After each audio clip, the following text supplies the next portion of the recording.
வாழ்க்கையில் இருக்கக்கூடிய முக்கியமான ஒன்று என்னன்னா தீர்மானம் எடுப்பது, டிசிஷன் மேக்கிங்.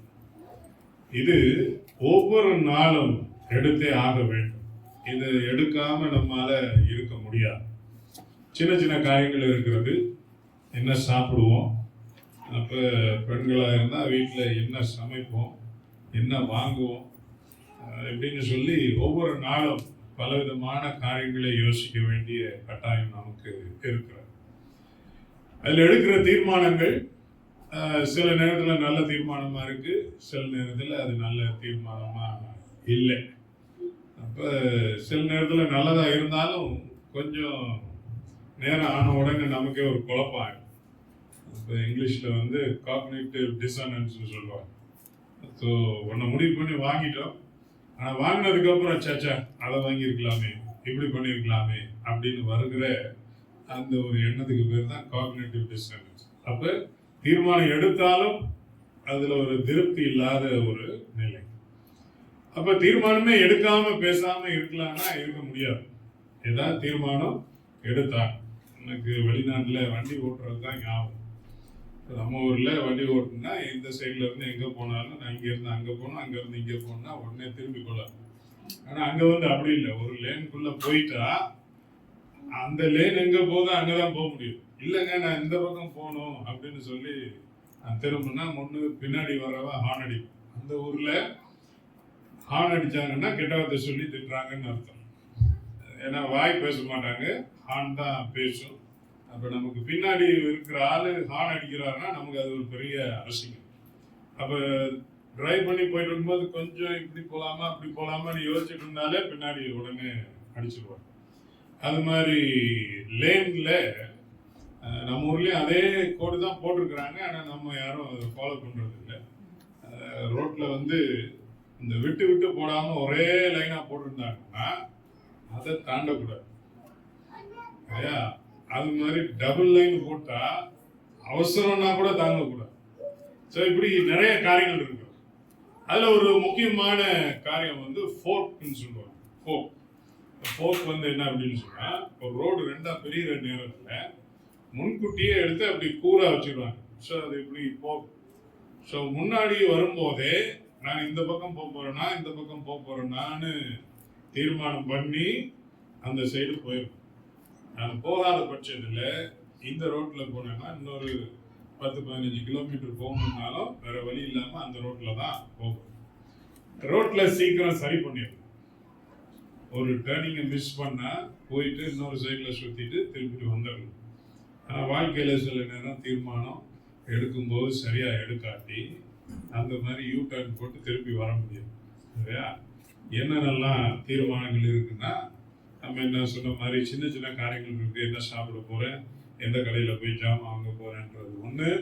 ஆனால் என்ன படிக்க போகிறேன், எப்போ கல்யாணம் பண்ண போகிறேன், யாரை கல்யாணம் பண்ண போகிறேன், எப்படி கல்யாணம் பண்ண போகிறேன், எந்த வேலையை நான் எடுத்துக்குவேன், எந்த வீடை வாங்குவேன், எந்த வீட்டில் இருப்பேன், அது மட்டும் இல்லாமல் எப்படி என் நேரத்தை செலவிடுவேன், எனக்கு வரக்கூடிய வருமானத்தை எப்படி செலவிடுவேன், அப்ப யாரெல்லாம் என்னுடைய வாழ்க்கையில இருக்கிறாங்க, யார் என் வாழ்க்கையில இல்லை, யாரை விட்டு நான் விலைக்கு ஓடணும், யாரை நான் எவ்வளவு கஷ்டம்னாலும் வச்சு பார்க்கணும், இல்லை தொடர்புல இருக்கணும். இது எல்லாமே தீர்மானங்கள். இந்த தீர்மானங்கள் அனுதினம் எடுக்க வேண்டியதுனாலே தேவனுடைய நடத்துதல் நமக்கு நிச்சயமாக தேவை.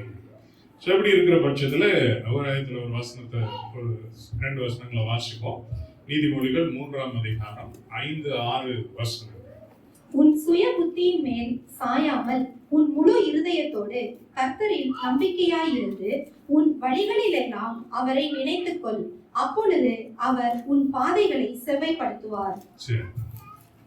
உனக்கு புத்தி இல்லைன்னு சொல்லல, நம்ம எல்லாருக்கும் ஆண்டவர் புத்தி கொடுத்திருக்கிறார். உன் புத்தி வேஸ்ட், நீ ஒண்ணுமே யோசிக்காத என்று சொல்லி வேதம் சொல்லு. ஆனா என்ன சொல்லுது? உன் சுய புத்தியின் மேல் சாயாமல். ஏன்னா நமக்கு சரி என்று எப்படி தீர்மானிக்கிறோம்னா அதற்கு நிறைய காரணங்கள் இருக்கு. அதான் நீங்க பார்க்க போகணும். அப்ப நாம தீர்மானம் எடுக்கிறதற்கு எது நம்மை உந்தி தள்ளுகிறது என்று சொல்லி நாம கவனமா இருக்கணும். தீர்மானம் எடுக்க வைப்பது எது? வாட் இஸ் த கிரைட்டீரியா, எந்த அடிப்படையில நான் தீர்மானம் எடுக்கிறேன். அப்ப வேதம் சொல்கிறத அப்படி எடுக்கும்போது உன் புத்தியின் மேல நீ சாய்ந்து நீ எதுவும் வம்பல மாட்டிக்காத. அதுக்கு பதில் என்ன செய்ய, உன் முழு இதயத்தோடும் கர்த்தர் நம்பிக்கையா இருந்து அதுக்கப்புறம் வழிகளெல்லாம் அவரை நினைத்துக்கொள். அவர் கூட இருக்கிறாரு. அப்ப கடவுளை குறித்து, தேவனை குறித்து நீ கொண்டிருக்க வேண்டிய எண்ணம் என்ன என்று சொன்னா, நீ போகிற வழியெல்லாம் உன்னோடு கூட வருகிறார். ஆனா கூட வரும்போது அவர் எங்கே இருக்கிறார் என்பது முக்கியம். இப்ப 2 பேர் நடந்து போறாங்கன்னா இந்த 2 பேருக்குள்ள ஒரு அண்டர்ஸ்டாண்டிங் இருக்கு. என்ன அண்டர்ஸ்டாண்டிங்? எங்க போகிறோம்னு சொல்லி யாராவது ஒரு ஆள் தீர்மானம் பண்ணு, அடுத்தவர் கூட போகும். இப்ப நான் போகிற இடத்திற்கு நீங்க கூட வாங்க அப்படின்னு சொல்லி எத்தனை பேர் இதை யோசிச்சிருக்கிறீங்க? சில நேரம் அப்படிதான் ஏதாவது பண்ணி கதை பேசிட்டு இருப்போம். ஆனா பக்கத்துல இருக்கிற ஆளை பார்க்க மாட்டோம். அப்படியே நடந்து போயிட்டு இருந்தா போல கதை பேசிட்டு என்ன பேசாம இருக்கிறீங்கன்னு திரும்பி பார்த்தா ஆள் இருக்காரு. அவருக்கு அங்க கால் சொரிஞ்சிருக்கும், அவரு கீழே நின்று அங்க சொரிஞ்சிட்டு இருப்பாரு. நம்ம கூட நடந்து வர்றாருன்ட்டு நம்ம பாட்டுக்கு பேசிக்கிட்டு போய்கிட்டே இருப்போம். யாரும் அப்படிலாம் அனுபவம் இல்லாத மாதிரி சரியா?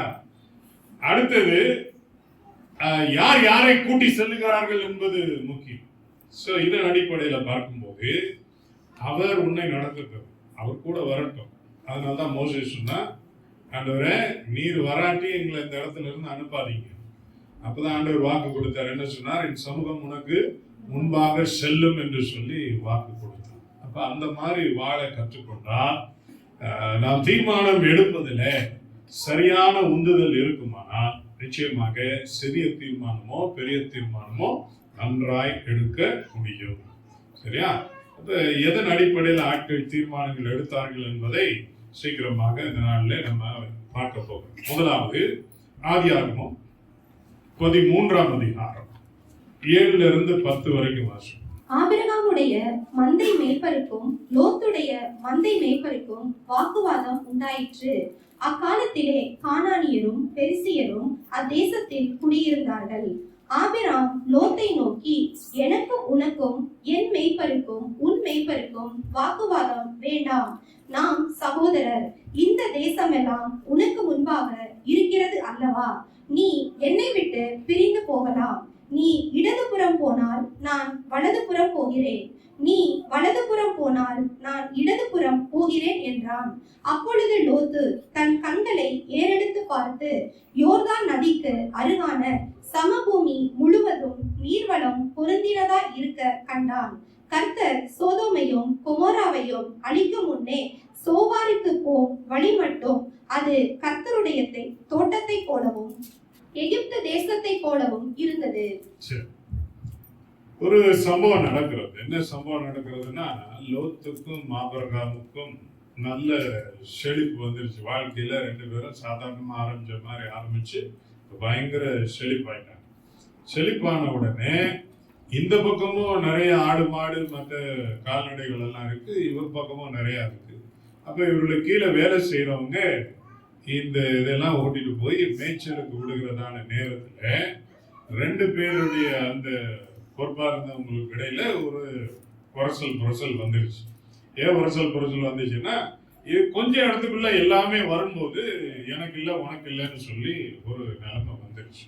ஆனா லோத்து எங்க இருந்து வந்தான் என்று சொல்லி பார்க்கும்போது கர்த்தர் லோத்துக்கு ஆபிரகாமுக்கு ஒரு வாக்குத்தத்தம் கொடுத்தான். நான் காண்பிக்கும் தேசத்திற்கு நீ போ, அப்ப நான் உன்னை ஆசீர்வதிப்பேன், உன்னை பெரிய ஜாதியாக்கும், பெருமை கொடுத்துவேன், பூமியில் உள்ள சகல வம்சங்களும் உன் மூலமாய் ஆசீர்வதிக்கப்படும் என்று சொன்னார். செழிப்பெல்லாம் ஒரு பக்கம் இருக்கும்போது இந்த செழிப்புக்கு காரணமாய் இருக்கக்கூடிய ஆசீர்வாதம் அல்லது வாக்குத்தத்தத்தை வைத்திருந்தது யார்தான்? ஆபிரகாம்.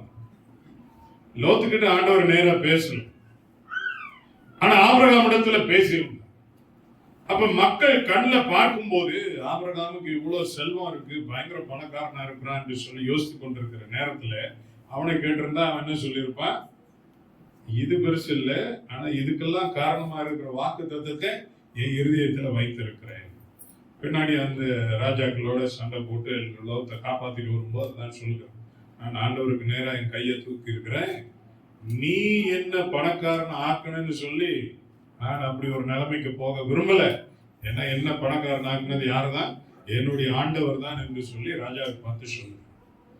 ஆனா இந்த நேரத்துல வாக்குவாதம் வந்த உடனே ஆபிரகாம் லோத்தை கூப்பிட்டு, நம்மெல்லாம் ஒண்ணுக்குள்ள ஒண்ணு, அதனால நமக்குள்ள பிரச்சனை வேண்டாம், நம்ம சுமூகமாய் தீர்த்து கொள்ளுவோம். என்ன தீர்த்து கொள்ளுவோம்? இந்த தேசம் முழுவதும் நமக்கு தான். தேசம் முழுவதும் நமக்கு முன்பாக இருக்கிறதே. இந்த தேசத்தை ஆண்டவர் வாக்குத்தத்தம் பண்ணி இருக்கிறார். அதனால கவலைப்படாது. நம்ம எவ்வளவுதான் நடந்து அங்க போனாலும் இங்க போனாலும் இந்த தேசம் முழுசும் நம்மால சுத்தி பார்த்து பயன்படுத்த முடியாது, மிகவும் பெருசா இருக்கு. அதனால நீ இடது பக்கம் போனா நான் வலது பக்கம் போறேன், நீ வலது பக்கம் போனா நான் இடது பக்கம் போகிறேன். அப்ப இஸ்ரேல் தேசம் இன்னைக்கு மேப்ல போய் பாத்தீங்கன்னா ஒரு வால் மாதிரி இருக்கும். நம்ம கேரளா எப்படி நீளமா இருக்கோ அது மாதிரி வால் மாதிரி இருக்கும். அப்ப எதை வைத்து இடது வலது என்று சொல்வார்கள் என்று சொன்னா, மெடிட்டரேனியன் சி, மத்திய திரை கடல் அந்த பக்கம் இருக்கு. அந்த கடலை பார்த்து லெப்ட் ரைட்னு சொல்லுவாங்க. இப்ப இப்படிதான் பேசிட்டு இருக்கிறாங்க வச்சுக்கொள்ளுவோம். முன்னாடி கடல் இருக்கு, அவனை பார்த்து சொல்லுறான், நீ இடது பக்கம் போனா நான் வலது பக்கம் போறேன், நீ வலது பக்கம் போனா நான் இடது பக்கம் போறேன்.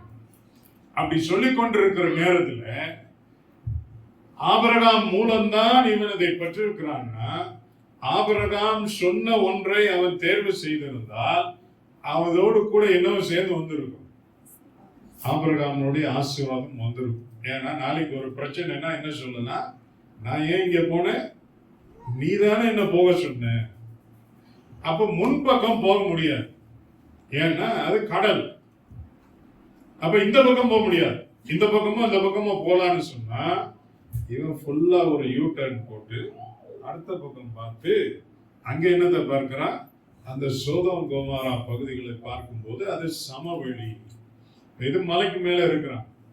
அப்ப சமவெளி என்று சொல்லும்போது ஆத்தை ஒட்டி, யோர்தான் ஆற்றை ஒட்டி இருக்கிறதுனால நிச்சயமா அந்த காலத்துல இருந்தே எல்லாமே நீங்க பாத்தீங்கன்னா ஆற்றை ஒட்டி தான். அப்ப இண்டஸ் வேலி சிவிலைசேஷன் நீங்க பார்த்துருப்பீங்க, நம்ம ஹிஸ்டரியில படிச்சிருக்கிறோம்.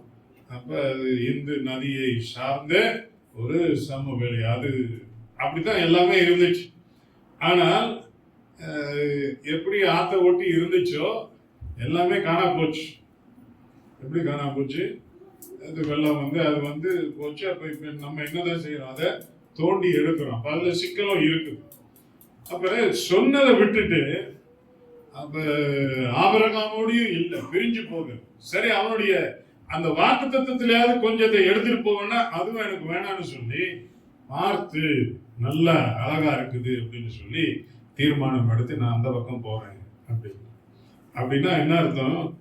இன்டைரக்டா நீயும் வேணாம், ஆசீர்வாதம் வேணாம், நான் இன்னைக்கு வேற லெவல், நான் வாழ்க்கையில நல்லா இருப்பேன், உன் உதவியோ உன் ஒத்தாசையோ எனக்கு தேவையில்லை. இந்த கண்ணால் பார்த்து அப்படியே அசந்து போய் தீர்மானம் எடுக்கிறது எவ்வளவு வில்லங்கன்றதற்கு லோத்தினுடைய வாழ்க்கை ஒரு பெரிய சாட்சி. ஏற்கனவே ஏவாள் இப்படித்தான், பார்ப்பதற்கும் புசிப்பதற்கும் அழகா இருக்குதுன்னு சொல்லி அந்த பழத்தை சாப்பிட்டு தான் பிரச்சனை வரும். இப்ப இவன் இதை பார்த்து தீர்மானம் எடுத்து போய் விடுக்கிறான். ஃபாதர் ஒரு பாட்டு எழுதினார், எத்தனை பேருக்கு ஞாபகம் இருக்கு தெரியும், வசதியை தேடி ஓடாதே அது தொடுவானம். அதுல போட்டிருப்பாரு கவர்ச்சி, கண் கவரும் விதத்துல இருக்கிறது, வெரி ப்ராமிசிங், வெரி அட்ராக்டிவ். இப்ப தீர்மானம் எதன் அடிப்படையில? வார்த்தை என்று ஒன்று இருக்கிறதே, அந்த வார்த்தையை கொடுத்த தேவன் இருக்கிறாரே, இவ்வளவு பெரிய தேசத்துல என்னை காப்பாற்றி நோய் நொடி இன்றி யாருனாலும் சேதமும் வராமல் என்னை ஒவ்வொரு நாளும் போஷித்து எனக்கு எந்த அசம்பாவிதம் நடக்காதபடி என்னை காத்துக்கொள்ள வேண்டும் என்று சொன்னால் இந்த தேசத்தை விட பெரிய அதிகாரம் படைத்த ஒருவர் எனக்கு தேவை. ஆனா புல்வெளி அது எப்படி இருக்கிறது? ஏறெடுத்து பார்த்து யோர்தான் நதிக்கு அருகான சமபூமி முழுவதும் நீர்வளம் பொருந்தினதா இருக்க கண்டான். கர்த்தர் சோதோமையும் குமாரையும் அழிக்கும் முன் சோவாருக்கு போகும் வழி மட்டும் கர்த்தருடைய தோட்டத்தை போலவும் எகிப்து தேசத்தை போலவும் இருந்தது. தண்ணி இப்ப நல்லா இருக்குது. பசுமையா இருக்கிறதுல ஒரு பிரச்சனை என்ன அப்படின்னா, இன்னைக்கு பசுமையா இருக்குது, ஒருவேளை ஒரு வாரத்துக்கு முன்னாடிதான் மழை பெஞ்சிச்சோ தெரியல. அப்ப பசுமையா இருக்க, மழை பெய்யாட்டி தண்ணி வராட்டி எல்லாமே போயிடும். ரஷ்யால ஐ திங்க் அரல் அப்படின்னு சொல்லி ஒரு பெரிய லேக் இருந்துச்சு. ஒரு இரிகேஷன் பிளான் பண்ணி நினைக்கிறேன் 1969 என்னவோ அவங்க 2 ஆறுகளை இணைச்சு அந்த ஏரியையும் கொண்டு வருவோம்னு சொல்லி பெரிய பிளான்லாம் போட்டாங்க. கடைசியில் என்ன ஆச்சுன்னா, அது கிட்டத்தட்ட அந்த ஏரி இருந்த சைஸ்ல 10% சுருங்கி சுத்தி இருக்கிற பகுதி எல்லாம் வறட்சி ஆயிடுச்சு. ஒரு பெரிய நேச்சுரல் டிசாஸ்டர், மேன்மேட் டிசாஸ்டர். அவங்க நினைச்சாங்க ஏரியில இருந்து தண்ணி எடுக்க அது ஒரு பக்கம் வந்துட்டு இருக்கும், இது இந்த பக்கம் திருப்பி விடு, அது அந்த பக்கம் திருப்பி விடு அப்படின்னு. நல்லாதான் இருந்துச்சு, தண்ணி தான் இருந்துச்சு. ஆனா இல்லை. இப்ப நமக்கு இன்னைக்கு வரக்கூடிய ஒரு பெரிய எச்சரிப்பு என்ன, லோத்துக்கு என்ன நடந்துச்சுன்னு உங்களுக்கு தெரியும். சோதோம் குமாராவுக்கு போனோம். ஆனா எந்த இடம் பசுமையா தெரிஞ்சிச்சோ ஒரு காலத்துல, அது மேலதான் பயங்கரமான அந்த அசிடிக் ரெயின் இதெல்லாம் பெஞ்சு கடைசியில அது அழிஞ்சு நாசமா போச்சு. அப்பதான் ஆபிரகாம் தான் லோத்துக்காக வேண்டி உதயதூர்கள் போனவங்க லோத்தை பார்த்து சொல்றாங்க, எல்லாத்தையும் விட்டுட்டு ஓடு, ஒண்ணுத்தையும் எடுக்காத, எடுக்கிறதுக்கு டைம் இல்லை, விட்டுட்டு ஓடு, பசுமையை பார்த்து எல்லாவற்றையும் செய்து கடைசியில மனைவியை இழந்து பிள்ளைகளுடைய எதிர்காலமும் சீர்கிட்டு போச்சு, எல்லாம் குட்டி சோரா போச்சு. ஆனால் அன்றைக்கு பார்க்கும்போது எப்படி இருந்துச்சு, அழகா இருந்துச்சு, தேவனுடைய தோட்டத்தை போல இருந்துச்சு. ஆகவே நம்ம கண்ணு பார்க்கிற அந்த அழகை வைத்து அந்த இம்ப்ரெஷனை வச்சு ஒரு நாளும் தீர்மானம் எடுக்கக்கூடாது. சில நேரத்தில் உலகத்துல நமக்கு இது ஒரு கட்டாயம். நான் என்ன தீர்மானம் எடுத்தாலும் மற்ற எல்லாரும் வந்து பார்த்து சூப்பர்னு சொல்லுவாங்க. இது வீடு கட்டுற விஷயத்துல பார்த்துருப்பீங்க. எத்தனை பேர் சொந்தமா வீடு கட்டி முடிச்சிங்களோ தெரியாது. நீங்க எவ்வளவுதான் பிளான் பண்ணி அழகா வீடா கட்டினாலும் வந்து பாக்குறவங்க ஒண்ணு சொல்லுவாங்க. என்ன சொல்லுவாங்க, இது என்னங்க இப்படி இருக்குது, இது இந்த பக்கம் இருந்திருந்தா நல்லா இருந்திருக்குமே, இதை கொண்டு வந்து இங்க வச்சுட்டீங்களே, இதுல காத்து வராதே, இதுல வெளிச்சம் வராதேன்னு எவ்வளவு பிளான் போட்டு கட்டினாலும், எத்தனை வாஸ்து பார்த்து கட்டினாலும் சொல்றதுக்கு ஆள் இருக்கிறாங்க. அப்படின்னா என்ன அர்த்தம், எல்லாரையும் திருப்திப்படுத்துகிற அளவுக்கு ஒரு வீடு கட்டவே முடியாது. நீங்க கொஞ்சம் ஆடம்பரமா கட்டினா பாக்குறவங்க என்ன சொல்லுவாங்க, காசை வேஸ்ட் பண்ணிருக்கிறாங்க. சரி கொஞ்சம் சிக்கனமா கட்டுவானா, இவன் கஞ்சன் பாரு வீட்டை எப்படி கட்டி வச்சிருக்கிறாங்க. அப்ப எப்படிதான் கட்டுறது, அப்படி கட்டவே முடியாது. ஏன்னா ஒவ்வொருத்தரும் ஏதோ ஒண்ணு சொல்லதான் போறாங்க. அதனாலதான் சுய புத்தியின் மேலே சாயாது, உன் வழிகள் எல்லாம் அவரை நினைத்துக்கொள், அவர் தான் கூட்டிட்டு போறாரு நினை, பார்வையே மாறி. இன்னைக்கு நீங்க தீர்மானம் எடுக்க முடியாதபடிக்கு கவர்ச்சி உங்களை குழப்புகிறது என்று சொன்னா, அந்த கவர்ச்சியை விட்டு வெளியில வரும். பின்னாடி உங்களுக்கு சொல்லுகிறேன் எப்படி இதுவா அப்படின்னு சொல்லுகிற நேரத்திலையும் கர்த்தர் கூட இருந்து நடத்தினார் என்பது. ஆனா இன்னைக்கு நிறைய பேர் இந்த சரியான தீர்மானம் எடுக்க முடியாம கர்த்தர் வைத்திருக்கிற பல காரியங்களை இழந்து போய் கொண்டிருக்கிறார்கள். கடைசியில லோத்து எல்லாத்தையும் விட்டுட்டு ஒன்று இல்லாமல் போனார். உங்களோடு கூட இருக்க வேண்டியது கர்த்தர் உங்களுக்கு கொடுத்த வாக்குத்தத்தமும் கர்த்தர் உங்களுக்கு கொடுத்திருக்கிற ஆசீர்வாதம். அதான் வேதம் சொல்லுகிறது, கர்த்தருடைய ஆசீர்வாதம் ஐஸ்வர்யத்தை தரும், அதனோடு வேதனையை கூட்டார். இன்னைக்கு நானு மேல வர முடியலையே, பெருசா ஒன்னும் செழிப்பு வரலையே, விருத்தி வரலையே, வளர்ச்சி வரலையே, உயர்வு வரலையே என்று சொல்லி யோசித்துக் கொண்டிருக்கிற நேரத்தில் ஆண்டவரே என்னிடத்துல வேற எது இல்லாட்டியும் நீங்க இருக்கிறீர் என்ற அந்த தைரியம் வேணும். நீங்க ஒரு வாக்குத்தத்தத்தை எனக்கு கொடுத்திருக்கிறீர் என்பதை நான் உணர்ந்து அதை என் இருதயத்தில் வைத்திருக்கேன். மரியாளுக்கு தேவதூதன் மூலமா வாக்குத்தத்தம் வருது. நினைச்ச பார்க்க முடியல, நம்ப முடியல. உன்னதமான இடத்துல எனக்கு தயவு கிடைச்சிச்சான். ஆனா வேதம் சொல்லுகிறது, அவள் இவைகள் எல்லாவற்றையும் தன்னுடைய இருதயத்தில வைத்து வைத்தாள். உள்ளுக்குள்ள வச்சிருந்த ஒரு நேரம் வரும், ஒரு நேரம் வரும். கவர்ச்சியை பார்த்து ஏமாத்துறாங்க. கவர்ச்சியை பார்த்துட்டு கவர்ச்சியா இருக்கணும்னு சொல்லி தீர்மானம் எடுக்காம இருக்காது. ஆண்டவர் வச்சிருக்கிறது எல்லாமே கவர்ச்சியா இருக்கணும்னு இல்லை. ஆனா ஆண்டவர் சிறந்ததை கொடுப்பார். இரண்டாவதாக எண்ணாகமும் 20ஆம் அதிகாரம் 8ஆம் வசனத்துல 9ஆம் வசனத்துல இருந்து 12ஆம் வசனம் வரை. நீ கோலை எடுத்துக்கொண்டு நீயும் உன் சகோதரனாகிய ஆரோனும் சபையாரை கூடி வர செய்து அவர்கள் கண்களுக்கு முன்னே கண்மலையை பார்த்து பேசுங்கள். அப்பொழுது அது தன்னிடத்தில் உள்ள தண்ணீரை கொடுக்கும். இப்படி நீ அவர்களுக்கு கண்மலையிலிருந்து தண்ணீர் புறப்பட பண்ணி சபையாருக்கும் அவர்கள் மிருகங்களுக்கும் குடிக்க கொடுப்பாய் என்றார். அப்பொழுது மோசே தனக்கு கர்த்தர் கட்டளையிட்டபடியே கர்த்தருடைய சந்நிதியிலிருந்து கோலை எடுத்தான். மோசேயும் ஆரோனும் சபையாரை கண்மலைக்கு முன்பாக கூடி வர செய்தார்கள். அப்பொழுது மோசே அவர்களை நோக்கி, கடகக்காரரே கேளுங்கள், உங்களுக்கு இந்த கண்மலையிலிருந்து நாங்கள் தண்ணீர் புறப்பட பண்ணுவோமே என்று சொல்லி தன் கையை ஓங்கி கண்மலையை தன் கோலினால் 2 தரம் அடித்தான். உடனே தண்ணீர் ஏராளமாய் புறப்பட்டது. சபையார் குடித்தார்கள், அவர்கள் மிருகங்களும் குடித்தது. பின்பு கர்த்தர் மோசேயையும் ஆரோனையும் நோக்கி, இஸ்ரவேல் புத்திரரின் கண்களுக்கு முன்பாக என்னை பரிசுத்தம் பண்ணும்படி நீங்கள் என்னை விசுவாசியாமல் போனபடியினால் இதை சபையாருக்கு நான் கொடுத்த தேசத்திற்குள் நீங்கள் அவர்களை கொண்டு போவதில்லை என்றார். இந்த அதிகாரத்தை ஆரம்பத்துல வாட்சி பாத்தீங்கன்னா ஜனங்கள் பயங்கர நெருக்கடி கொடுக்குறாங்க. நம்ம சும்மா இன்னைக்கு இதுல சொல்லணும்னா தலையை திம்புறாங்க. இன்னும் ரொம்ப சொல்லணும்னு சொல்றாங்க, மூளைக்குள்ள ஸ்ட்ரா போட்டு உறிஞ்சிடுறாங்க. பாட்டு டென்ஷன்.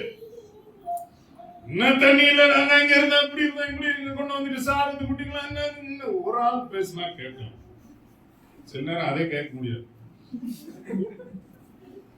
அத்தனை பேரு சேர்ந்து இப்படி பேசினா ஒரு மனுஷன் என்னதான் செய்ய முடியும்? Full tension. டென்ஷன்லாம் நமக்கு தான். ஆண்டவர் சரி, என்ன ஆண்டவர், கோலை எடுத்துக்கோ, நீ கண்மலைக்கு போ, மற்றதெல்லாம் பார்த்துக்கலாம். கண்மலைக்கு போயிட்டு கண்மலையிட்ட பேசு, தண்ணி வரும். அது என்னென்ன தண்ணிலாம் உள்ளுக்கு ஒழிஞ்சிருக்கோ எல்லாமே வரும். இது உண்மையிலேயே ஆச்சரியம் தானே, இந்த பாறையில இருந்து தண்ணி வருதுன்றது. நாங்கள் நிறைய நேரம் கேட்டு பார்ப்போம், கீழே இருந்து தண்ணி வருதுன்னா ஓகே, அது எப்படியா மேல இருந்து தண்ணி வரும்? இமயமலையெல்லாம் சுற்றி பிரயாணம் பண்ணும்போது ஒரு பாறை தெரியும் மேல, அங்க இருந்து தண்ணி வரும். அங்கே என்ன சப்ளை இருக்கு தெரியாது. ஆனா மேல இருந்துதான் எல்லா நதியும் கீழே ஓடியாருது ஒழிய எந்த நதி கீழே இருந்தே ஓடியாருது ஒண்ணுமே கிடையாது. அப்ப என்னவோ ஆண்டவர் அங்கேயும் செட் பண்ணி வச்சுட்டு சொல்றாரு, நீ போய் பேசு, மீதெல்லாம் நான் பார்த்துக்கிறேன் ஓகேன்னு சொல்லிட்டு கிளம்பிட்டு போ. அந்த வஸ்திரத்தை நல்லா வாட்சி பார்த்தீங்கன்னா கத்தர் சொன்ன உடனே கத்தர் சொன்ன மாதிரியே என்னத்தை எடுத்துட்டு போறான், கோல் எடுத்துட்டு போறான். அது வரைக்கும் எல்லாம் ஸ்மூத்தா போகுது. ஆனா போற வழியில என்னவோ நடந்திருக்கு, அது இங்க போடல. என்ன நடந்திருக்கு? இன்னைக்கு இவங்க படுத்தின பாட்டுக்கு இவங்கள எங்கேயாவது வச்சு நல்லா படி அப்படின்னு யோசிச்சுட்டு போனானோ தெரியாது. அந்த வசனத்துல இல்லை, அதனால நானும் சொல்லியிருந்தோம், வசனத்துல அப்படிலாம் இல்லை. ஆனா சம்திங் நடந்திருக்கு. கோலை எடுத்துட்டு போற வரைக்கும் கர்த்தர் சொன்னபடியேன்னு வேதம் சொல்லுகிறது. ஆனா கண்மலைக்கு போன உடனே என்னவோ சொன்னாரு, கோலை எடுக்க சொன்னாரு. அடுத்தது அப்படின்னு சொல்லி அடிச்சு. இது நமக்கு நடக்கும்ல. ஒரு ஆளு கோபத்தோட கடைக்கு போறாருன்னா ஒரு 5 விஷயம் சொல்லுங்க அவருக்கு. நீ இதை வாங்கிப்பா, அதை வாங்கிப்பா, அதை வாங்கிப்பா அப்படின்னா ஓகே ஓகே அப்படின்ட்டு ஒருத்தர் போறாருன்னா பாதி என்னவோ சொன்னாங்களே, இது சொன்னாங்களோ அது சொன்னாங்களோ, பிரச்சனை வருமா வராதா? கோபத்துல ஒன்னும் பதிவாயிருக்க. அப்ப அங்க போன உடனே 2 பேர் இருந்தாங்க. அவங்களாவது கேட்டு திருப்பி ஒரு யோசிச்சு என்ன சொன்னாரு அவரு, இவன்லாவது பரவாயில்ல சமாளிச்சிருக்கலாம். அவர் என்ன சமாளிக்க முடியாது. அதனால நமக்கு ஏன் ரொம்ப என்ன சொன்னாரு கேட்டிருக்கலாம். ஆனா இருந்த கோபத்துல என்ன கேட்கல, இவனும் ஒருத்தனை கேட்கல, கர்த்தர் சொன்னதும் என்னன்னு சரியா கேட்கல. எடுத்து 2 அடி, உனக்கு ஒரு அடி எனக்கு ஒரு அடின்னு சொல்லி மோசேக்கு ஒரு அடி, ஆரோனுக்கு ஒரு அடி. நம்ம சும்மா சொல்லுவோம் அடி ஒவ்வொன்றும் இடி மாதிரி விழுந்துச்சு. யாருக்கு இடி விழுந்துச்சு? அவனுக்கு தான்.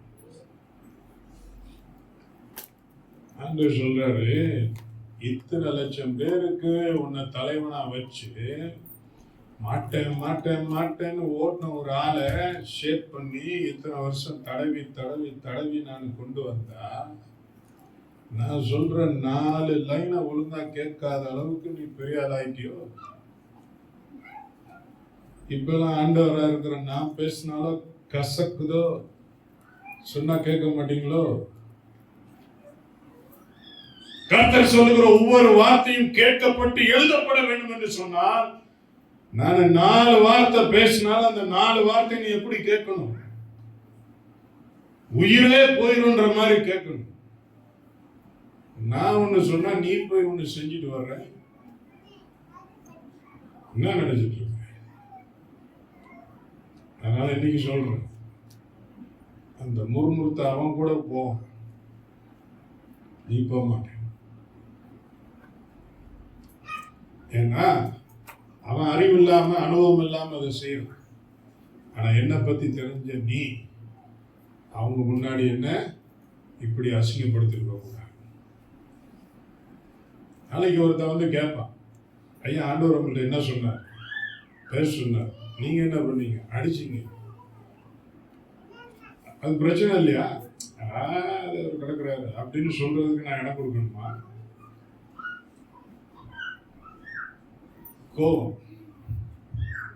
கோபத்துல எடுத்த தீர்மானத்தினால 40 வருஷம் பட்ட பாடு. கானான் தேசம்னு வாய் நிறைய சொல்லி எல்லாரையும் உற்சாகப்படுத்தின அந்த கானான் தேசத்துக்கு யார் போகுது? மோசே போகுது. ஒரே ஒரு தவறான தீர்மானம் 40 வருஷ பிரயாசம் பலன் கொடுத்து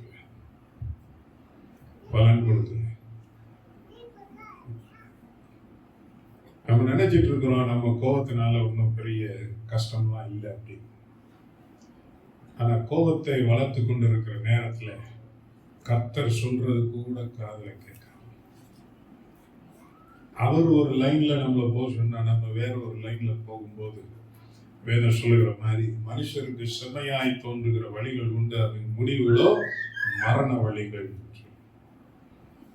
இன்னைக்கு கோபத்துல போறவன் எல்லாம் மரண வழியில டாப் ஸ்பீட்ல போயிட்டு இருக்கு. ஆண்டவர் சொல்றாரு, வண்டி நல்லா போகுதா, கை வச்ச உடனே பறக்குதா, போ, சீக்கிரமே தெரிஞ்சுக்குங்க. சில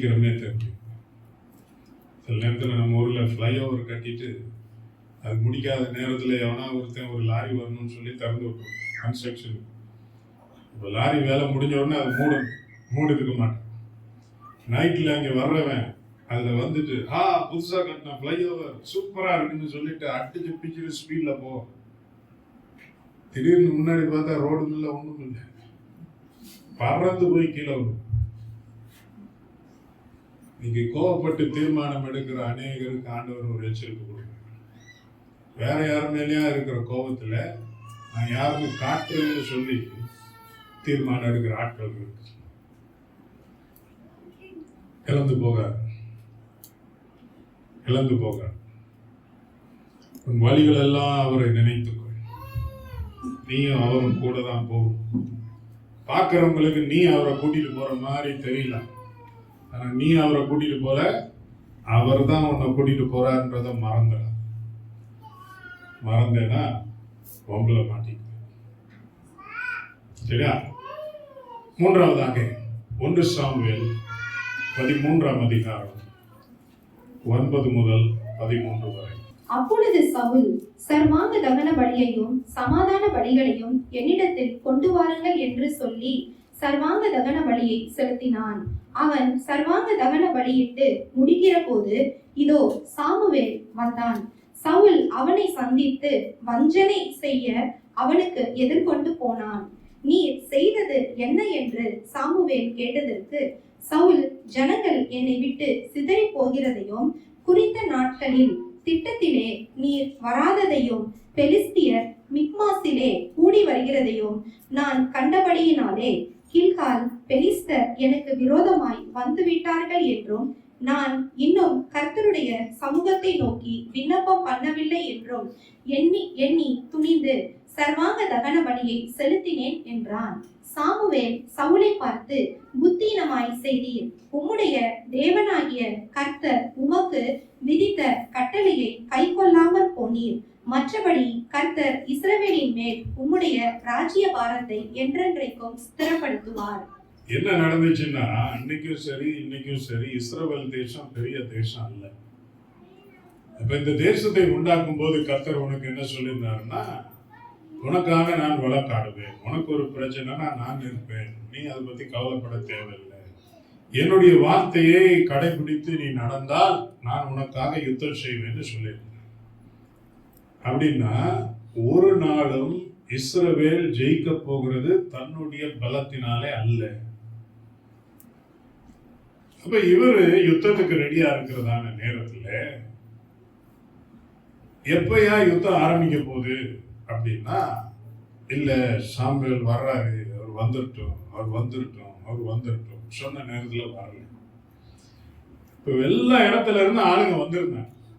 இன்னைக்கு மாதிரி இல்ல, யுத்தம் நடக்கிறது, பேட்டில் ஃபீல்ட், யுத்த களம்னு சொல்லி எல்லாரும் ஒரே இடத்துக்கு வந்து சண்டை போடுவாங்க. அப்ப அங்க கில்கால்ல அந்த மாதிரி சண்டை போடுற ஒரு இடம். அப்போ வெவ்வேறு ஸ்டேட்ல இருந்து ஊர்ல இருந்தெல்லாம் ஆளுங்க கிளம்பி வரணும். இப்போ வந்துட்டு யுத்தம் நடக்குமா நடக்காதா, நடக்க போதா இல்லையா அப்படின்னு உடனே அப்படியே இழுத்துட்டு இருக்கு. மக்கள் கொஞ்சம் கொஞ்சமா போக ஆரம்பிச்சுட்டாங்க. பாருங்க, இப்போ நம்ம ஒரு சர்வீஸ் ஆரம்பிக்கிறோம் அப்படின்னா, இது ஆரம்பிச்சா ரைட்டு, இப்போ 11 மணி ஆச்சு 12 மணி ஆச்சு, கிஷோர் சும்மா எப்படி நடந்து போறாரு, ஸ்டார்டே பண்ண மாட்டாருன்னா கேட்க முடியல. சர்வீஸ் இருக்கா இல்லையா, எதுக்கு எங்களை கூப்பிட்டீங்க, உட்கார வச்சீங்க, என்ன நடக்குது, அந்த மாதிரி ஒன்று. ஆனா அது யுத்தம். அப்ப சவுல் யோசிக்கிறாரு, என்ன பெரிய சாமுவேல், அவர் ஒரு பெரிய ஆளு நினைச்சு அவருக்காக வெயிட் பண்ணிட்டு இருந்தா ஆளை காணும். அப்ப இந்த போற ஆளுங்கெல்லாம் என்ன செய்யக்கூடாது, போகக்கூடாது. அப்ப மீட்டிங் ஸ்டார்ட் பண்ணுன்ற மாதிரி யுத்தத்தை ஸ்டார்ட் பண்றதுக்கு பலி செலுத்தி ஸ்டார்ட் பண்ணணும் அப்படின்னு அவரே சாமுவேல் ரோலுக்கு போய்கிறார். அவர் எப்படி ராஜா பண்ணாரு, கழுதை தேடி போனார். சரி, இவர் அபிஷேகம் பண்ணலான்னு சொன்னா அவர் போய் ஒளிஞ்சுக்கிட்டார். அவரை தூக்கிட்டு வந்து திருப்பி வந்து அபிஷேகம் பண்ணாங்க. இப்படி யாரு? அப்ப அந்த ஆளு எப்படிதான் இருந்திருக்கணும், தாழ்மையா இருந்திருக்கணும். இது நம்ம வேலை இல்லை, இதுன்னு பேசுகிற ஆளுங்க இருக்கிறாங்கன்னு அமைதியா இருக்கணும், சொன்னதை கேட்கல. ஜனங்கள் போறாங்கன்னு பயத்துல, நமக்கு எல்லாரும் போயிடுவாங்களோன்னு சாமுவேல் வேலையை அவர் செஞ்சுட்டார். அவர் நேரம் பாருங்க, எல்லாம் முடிக்க சாமுவேல் வர, தம்பி என்ன பண்றீங்க, பலி செலுத்துறாங்க. அப்படிங்களா, உங்களை யாரு பலி செலுத்த சொன்னது? இல்லைங்க, எல்லாம் ஒரு மாதிரி போனாங்க. அப்ப அவங்களெல்லாம் நிப்பாட்டணும். அப்ப எல்லாரும் நிப்பாட்டிட்டா இல்ல, எல்லாரும் இருந்தா சண்டை போடலாம், ஜெயிக்கலாம். ஓ, அப்ப நீங்க சண்டை போட்டு தான் ஜெயிப்பீங்க. அப்ப மேல உங்களுக்காக உதவி செய்யற சொன்னா அவரெல்லாம் சும்மா, நீங்க இப்படி பலி செலுத்தி எல்லாத்தையும் கரெக்ட் பண்ணி அப்படியே காட்டுக்குள்ள கொண்டு வந்துடுவீங்க. என்ன பதில் சொல்றது தெரியல. ஆனா ஒரு பயம். என்ன பயம்? தன்னை விட்டு ஆளுங்க போறது பயம். ஆட்களை பிரியப்படுத்த வேண்டும் என்கிற கட்டாயம். உங்க தீர்மானம் யாரையும் பிரியப்படுத்த வேண்டிய அவசியம் இல்லை. இவங்க என்ன சொல்லுவாங்க, அவங்க என்ன சொல்லுவாங்க. நான் சொன்ன ஆரம்பத்தில் வீடு ஏதாவது சொல்லிக்கிட்டே தான் இருக்கான். வீடு மட்டுமா, ஒரு வேலை, இந்த வேலை தான் கிடைச்சிதான்.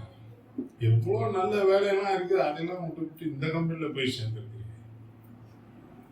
கேளுங்க, இந்த கம்பெனியில் நான் வேலை செஞ்சா உங்களுக்கு வலிக்குதா? இங்கே ப்ளீஸ் சொல்லுங்க. ஒரு வண்டி வாங்குறீங்க, நீங்க சந்தோஷமா நமக்கு ஒரு வண்டி தேவை அப்படி இப்படின்னு எல்லாம் வாங்கி முடிச்சதுக்கு அப்புறம் வண்டி நல்லா இருக்கான்னு கேட்டா இந்த வண்டியை போய் வாங்கி இருக்கிறீங்க. ஏங்க உங்களுக்கு என்ன பிரச்சனை? நான் ஓட்டுறது தாங்க வாங்கினேன், நீங்க ஓட்டுறதுக்கு வாங்கல. திருமணத்துல சேர்ற காலேஜில் இதெல்லாம் மற்றவங்களை சந்தோஷப்படுத்துறதுக்கும் பிரியப்படுத்துறதுக்கும் செய்யறவங்க ஒரு நாள் கர்த்தருடைய தயவை பெற மாட்டாங்க.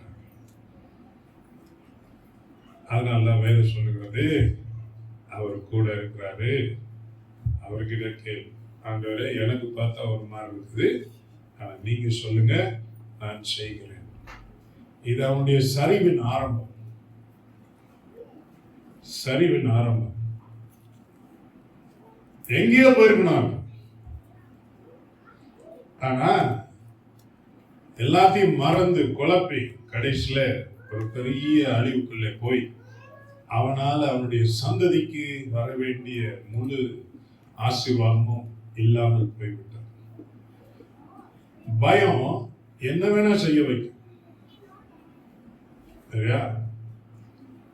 அப்ப சில நேரம் இந்த நெருக்கடி நேரத்துல மக்கள் சொல்ல அமைதியா இருங்க. ஆனா அந்த அமைதியா இருங்கன்னு சொல்லும் போது கூட நல்ல கூச்சல் போடுற ஆள்லாம் யார் தான்?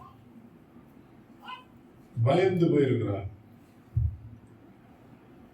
ஆண்டவர் உங்களை பயத்துக்கு அழைக்கல, பயமுள்ள ஆவியை உங்களுக்கு கொடுக்கல. ஆனா மாறாக பயப்படாத பயப்படாத நிறைய தடவை சொல்லி இருக்கிறார். நீங்க எப்படிதான் சொல்லுங்க, சும்மா இருக்கு, எனக்கு பயம், எனக்கு பயம், எப்ப பார்த்தாலும் பயப்படாத பயப்படாத. எப்படி என்னால பயப்படாம இருக்க முடியும்? ஏய், நான் கூட இருக்கிறதுனால உனக்கு என்ன செய்யக்கூடாது? ஒண்ணுமே வரக்கூடாது. உனக்கு இன்னும் பயம்தான் வேணும்னா நீ நான் வேணாம் பயம்தான் வேணும்னு பயத்தை வச்சுக்கிற. பயப்படாது பயப்படாது. சில நேரம் மக்கள் செய்யற அநியாயத்தெல்லாம் பார்த்தா நமக்கு ஒரு எண்ணம் வரும், ஐயோ நம்மளால நீ நல்லா இருக்க முடியாது, நமக்கு நீ நல்லது கிடைக்காது. நம்மளாம் வாழ்க்கையில சந்தோஷமா இருக்க முடியாது. ஏன்? யார் சொன்னா? அவங்க ஒண்ணு உண்டாக்குனாங்களா? சும்மா பாட்டு பாடுறீங்களா, தாயின் கருவில காப்பாத்தினாருன்னு. எதுக்கு காப்பாத்தினாங்க?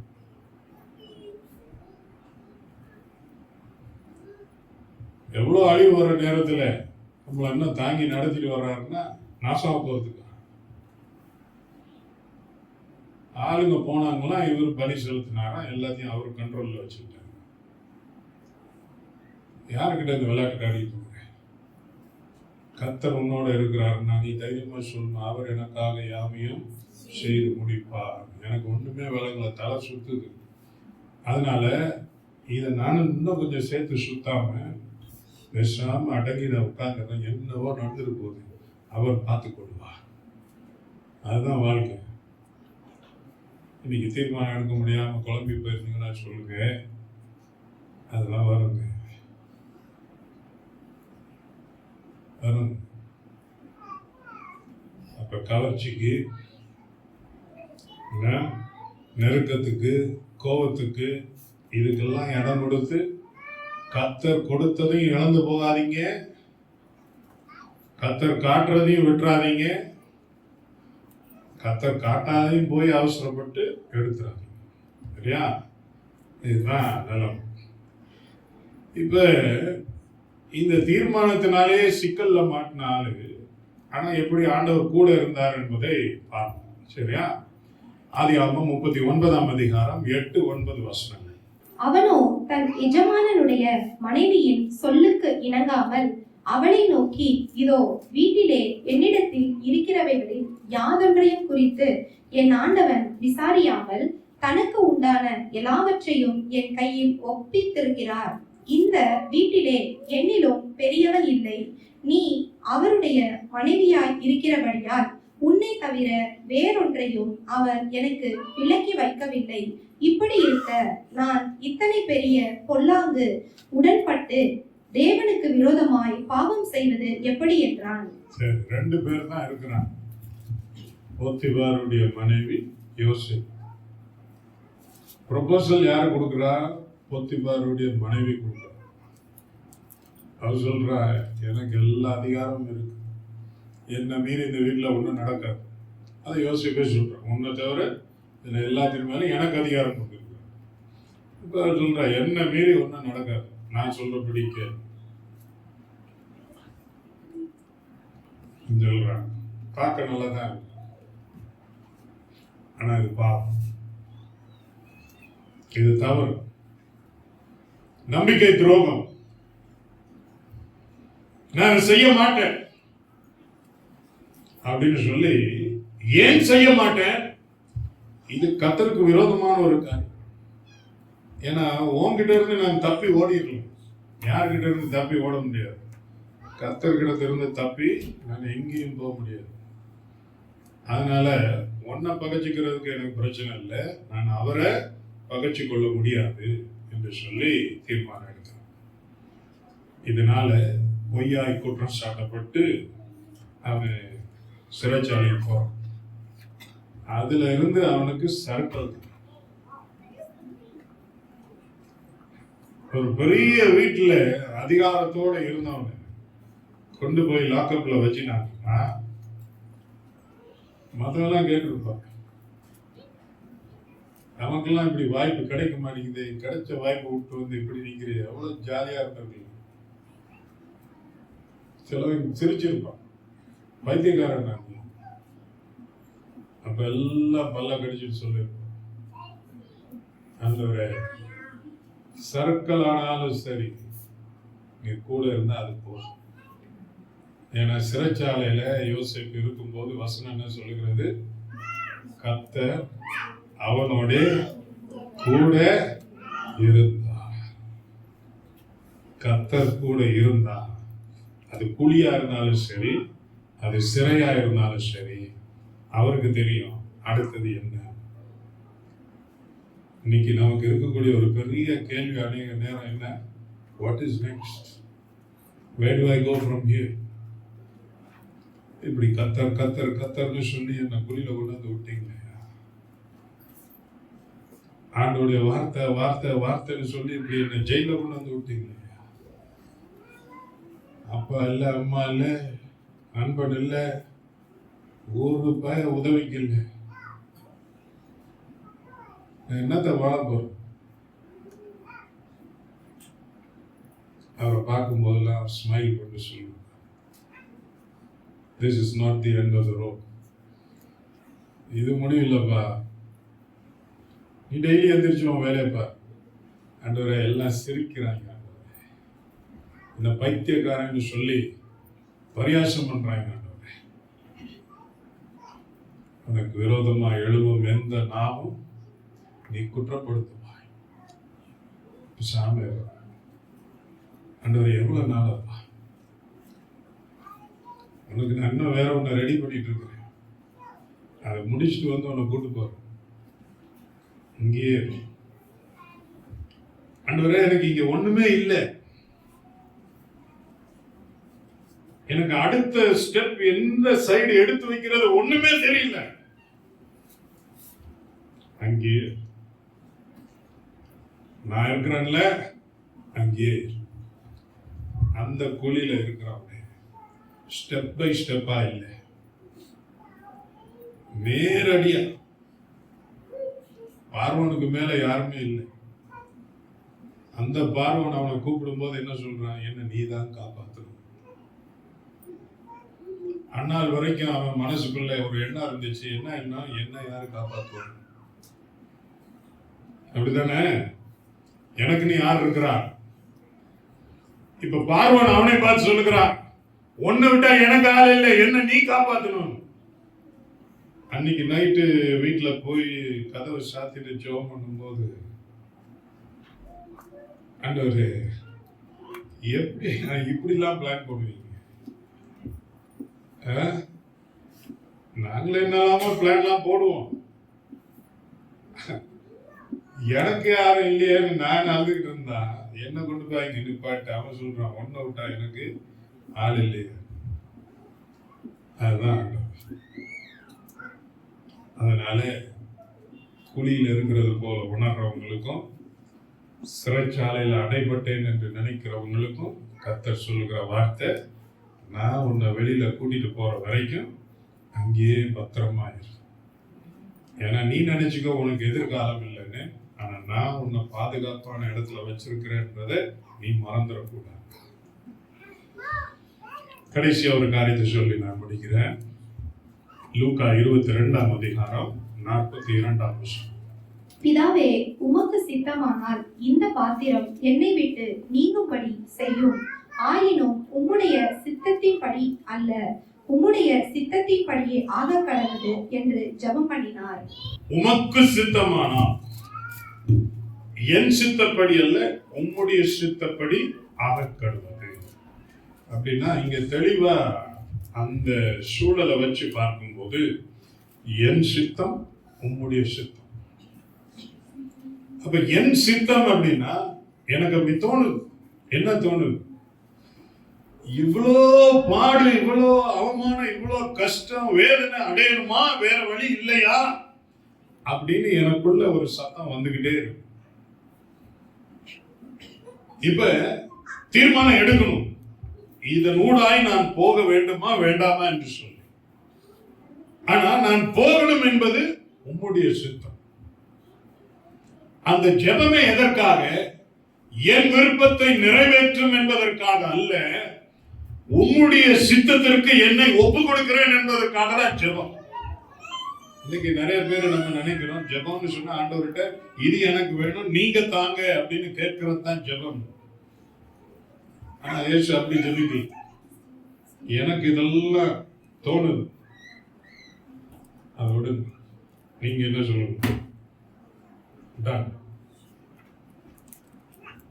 இன்னைக்கு நிறைய பேருக்கு வாழ்க்கையில உயர முடியாதுன்னு இருக்கிற பெரிய காரணம் என்ன? நம்ம ஜெபத்துல சொல்லுகிறது என்ன? உன் சித்தம் அல்ல ஆண்டவரே, என் சித்தம் நிறைவேறும். எனக்கு இது வேணும், எனக்கு இப்படி இருக்கணும், எனக்கு அப்படி இருக்கணும், இவ்வளவு நாளைக்குள்ள நீங்க செஞ்சு முடிச்சிடணும், இப்படி என்னை உயர்த்தணும். உன் சித்தம் அல்ல ஆண்டவரே, என் சித்தம் நடக்கும். சரியான தீர்மானம் என்ன தெரியுமா? நமக்கு இருக்கிற அத்தனை சித்தத்தையும் கொண்டு வந்து ஆண்டவர்கிட்ட சமர்ப்பிப்பதான் சரியான தீர்மானம். Surrendering all your decisions to God. நீங்க எதுல குழம்பி போயிருக்கிறீங்க? இவ்வளோ படுற நடக்க மாட்டேங்குது. நீங்க வச்சு ஆள்ற ஆண்டவரே, உங்களுடைய பாதப்படியில் நான் வச்சு, என் சித்தம் அல்ல உன் சித்தம். இயேசுடைய பாடுகளை நினைவு கூறுகிறதான நாட்கள்.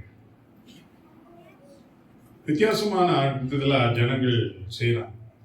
லென்த் நாட்கள் என்று சொல்லி 40 நாட்கள் எடுத்து ஆண்டவரை தேடுகிறவர்கள் இருக்கிறாங்க. நம்ம ஒரு வேளை அந்த பேரை சொல்லாமல் இருக்கலாம். ஆனா நிச்சயமாக அவர்கள் எடுக்கிற முயற்சி ஏதோ ஒரு விதத்தில் கர்த்தரை திரும்பி பார்க்க வைக்கிறது. அதனால நீங்க லென்ட் கடைபிடிக்கிறீங்களோ இல்லைங்களோ, இந்த நாட்கள் அப்படி சொல்லுங்க, ஆண்டவரே என்னுடைய சித்தமெல்லாம் லிஸ்ட் போட்டு பரலோகத்துக்கு ஜங்க் மேல் நிறைய அஞ்சிருக்கு. இப்பதான் எனக்கு தெரியுது அதெல்லாம் ஸ்பேம்ல உட்கார்ந்து இருக்கு. அதனால ஒரே ஒரு இமெயில் மட்டும் அனுப்புறேன், அது எல்லாத்தையும் டெலீட் பண்ணிட்டு திருப்பி ஃப்ரெஷ்ஷா ஆரம்பிக்கிறாங்க.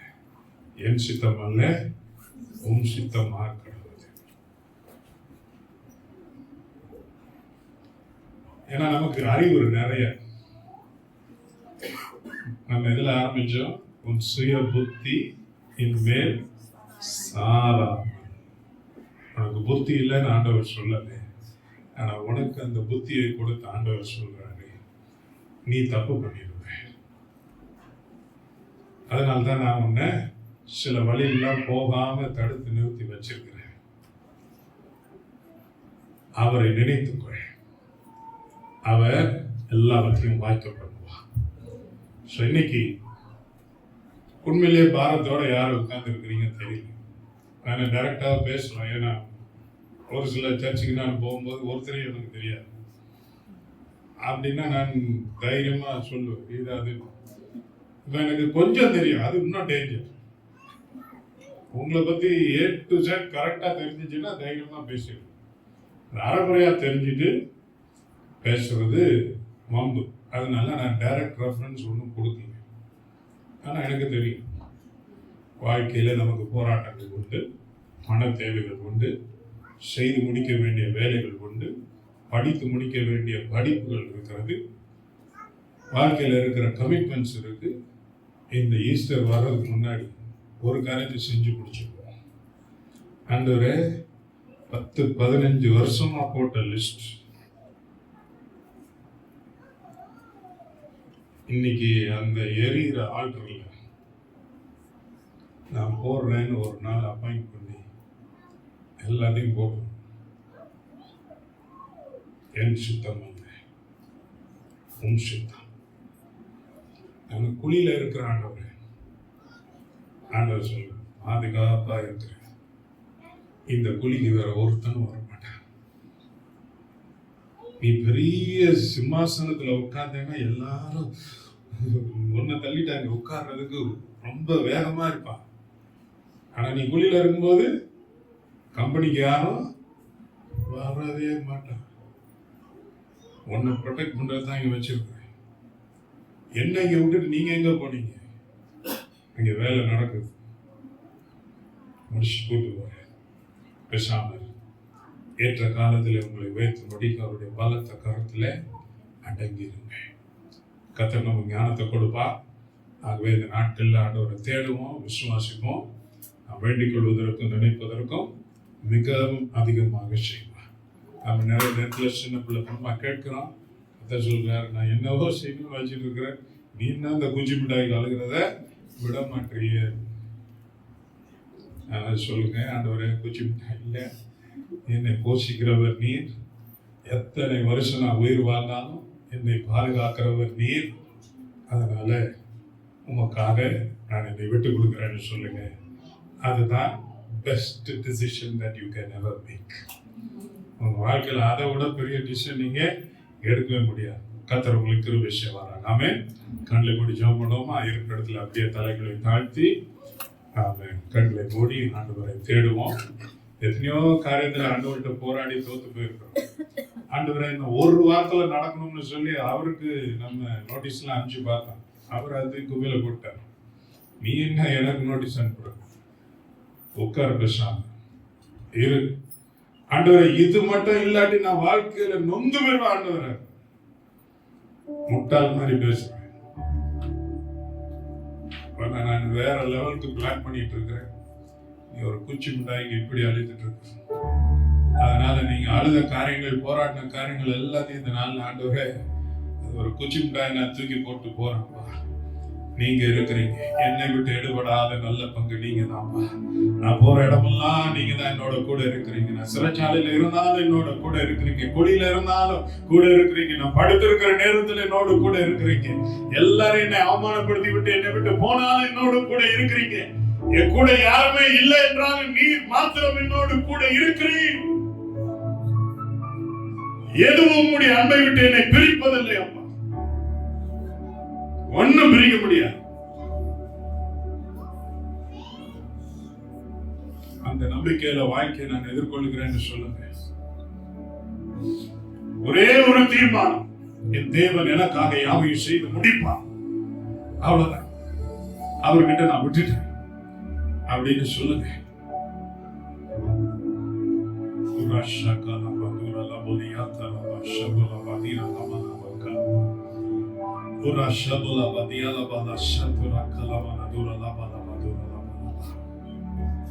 வேண்டிக் கொள்வதற்கு நினைப்பதற்கு அதிகமாய் செய்கிறவரே, உடைய பிள்ளைகள் ஒவ்வொருவரையும் கண்ணோக்கி பார்க்கிறாங்க.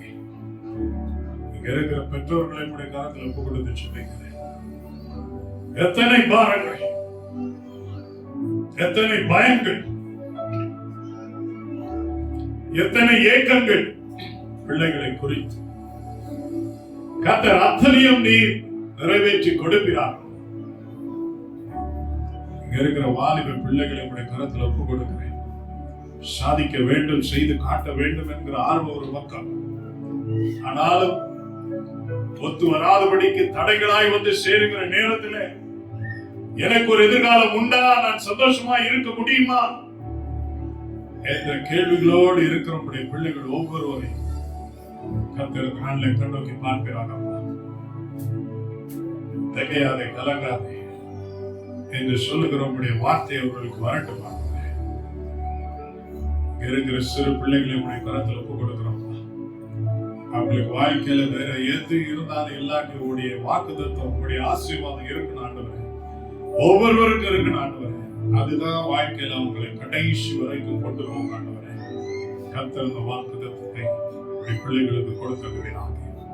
அதே போல ஆண்டவரே, உங்களுடைய வார்த்தையை ஒரு நாளும் விட்டு விடாதபடிக்கு அதை மாத்திரம் பொக்கிஷமாக கொண்டு வாழ்க்கையை எதிர்நோக்க ஒவ்வொருவருக்கும் கிருபை செய்வீராக. ஜெபத்திலே எந்த ஒரு தொய்வும் ஏற்படாமல் காத்துக்கொள்வீராக.